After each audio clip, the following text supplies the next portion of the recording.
Di sini saya dari kelompok 4 akan membahas tentang mujmal dan mutasyabih. Lafaz mujmal lebih samar atau tidak terang dibandingkan dengan lafaz sebelumnya. Karena kan sigotnya sendiri ia tidak menunjukkan arti yang dimaksud, tidak menemukan apa arti yang dituju tersebut, dan tidak dapat ditemukan qarinah yang membawa kita untuk memahami apa yang dimaksud dengan arti tersebut atau dengan penjelasan tersebut. Mujmal menurut Hanafiyah adalah lafaz yang mengandung makna secara global di mana kejelasan maksud dan perinciannya tidak dapat diketahui dari pengertian lafal itu sendiri, seperti istilah-istilah khusus dalam pemakaian syara.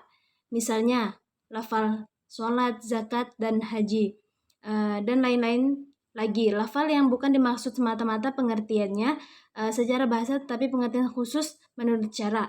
Untuk mencari kejelasan pengertiannya, seperti dijelaskan Adib Soleh, bukan dengan jalan ijtihad, tetapi adalah dengan penjelasan dari pembuatan syariat sendiri. Untuk contoh-contoh di atas, sunnah Rasulullah berfungsi untuk menjelaskan apa yang dimaksud dengan istilah-istilah tersebut. Contoh seperti dalam firman Allah, Al-Quran surah Al-Qari'ah ayat 1-4. Yang bunyinya Bismillahirrahmanirrahim. Al-Qari'ah mal-Qari'ah wa ma adraka mal-Qari'ah yauma yakunun nasu kal farashil mabathuth, yang artinya hari kiamat. Apakah hari kiamat itu, dan apakah kamu tahu apa hari kiamat itu? Pada hari itu manusia bagaikan laron yang berterbangan. Dan ada pula dalam Quran surah Al-Qadar ayat 1-5 yang artinya sesungguhnya kami telah menurunkan Al-Quran pada malam Qadar. Dan tahukah apa kamu malam kemuliaan itu? Malam kemuliaan itu lebih daripada 1000 malam. Pada malam itu para malaikat dan ruh atau Jibril dengan izin Tuhan untuk mengatur semua urusannya. Quran surah Al-Qadar ayat 1-5.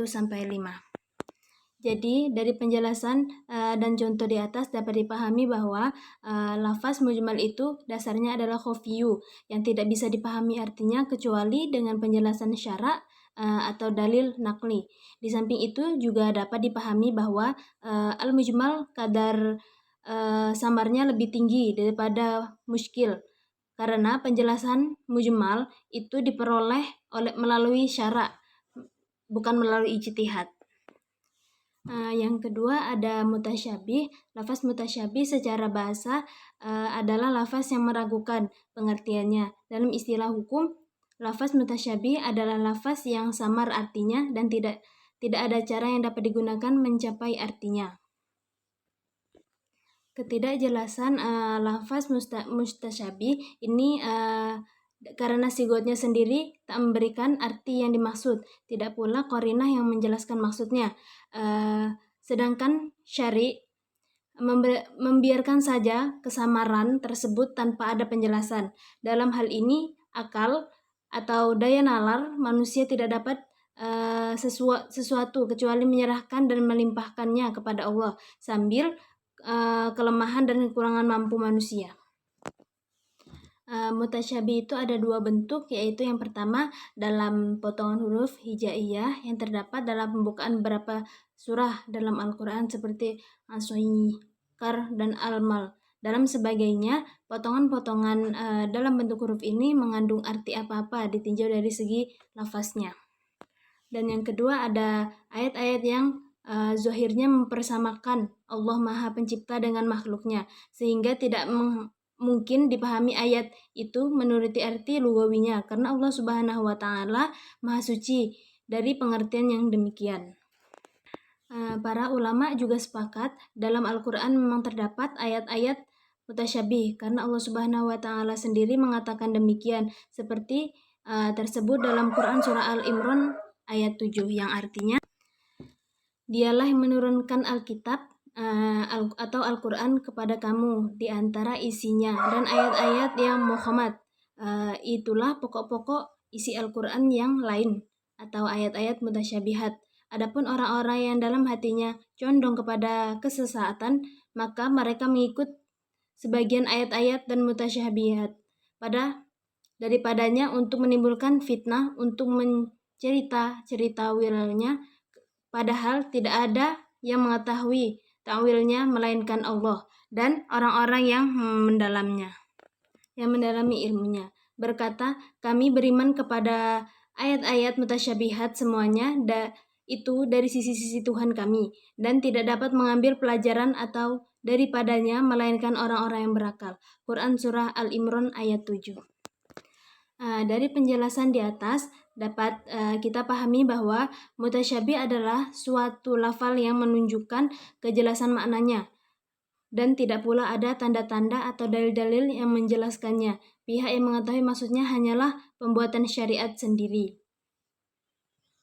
Dan ada juga ayat-ayat mutasyabih memerlukan penafsiran yang lebih mendalam karena maknanya tidak langsung bisa dibaca oleh kebanyakan orang.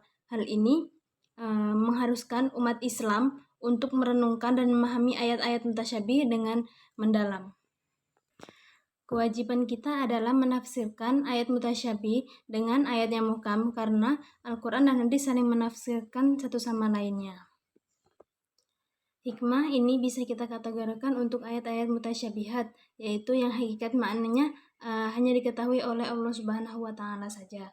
Yang pertama yaitu merupakan rahmat Allah Subhanahu wa Ta'ala bagi umat manusia yang lemah. Jika semuanya diungkapkan hakikatnya oleh Allah Subhanahu wa Ta'ala, manusia tidak akan mampu memikulnya.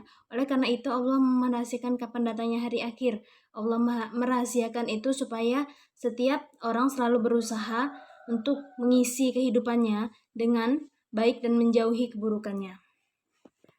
Dan yang kedua itu juga ada ujian bagi manusia untuk mendapatkan petunjuk. Tentu saja mereka akan mengimaninya meski tidak tahu bagaimana hakikatnya. Dan yang ketiga ada Al-Quran Karim menyakup dakwah terhadap orang awam dan dakwah tersebut terhadap kaum yang intelektual. Dan yang keempat ada Al-Quran Al-Karim menjelaskan hal-hal yang gaib dengan pendekatan indrawi sehingga dapat diterima oleh orang awam. Mutasyabihat adalah bukti kelemahan manusia hanya sedikit dan yang diketahui oleh manusia. Betapapun mereka bersungguh-sungguh dalam berusaha untuk mengetahuinya, hanya Allah Subhanahu wa Ta'ala yang mengetahui segalanya. Dengan demikian hilanglah kesombongan manusia sehingga mereka tunduk dan patuh kepada Allah Subhanahu wa Ta'ala.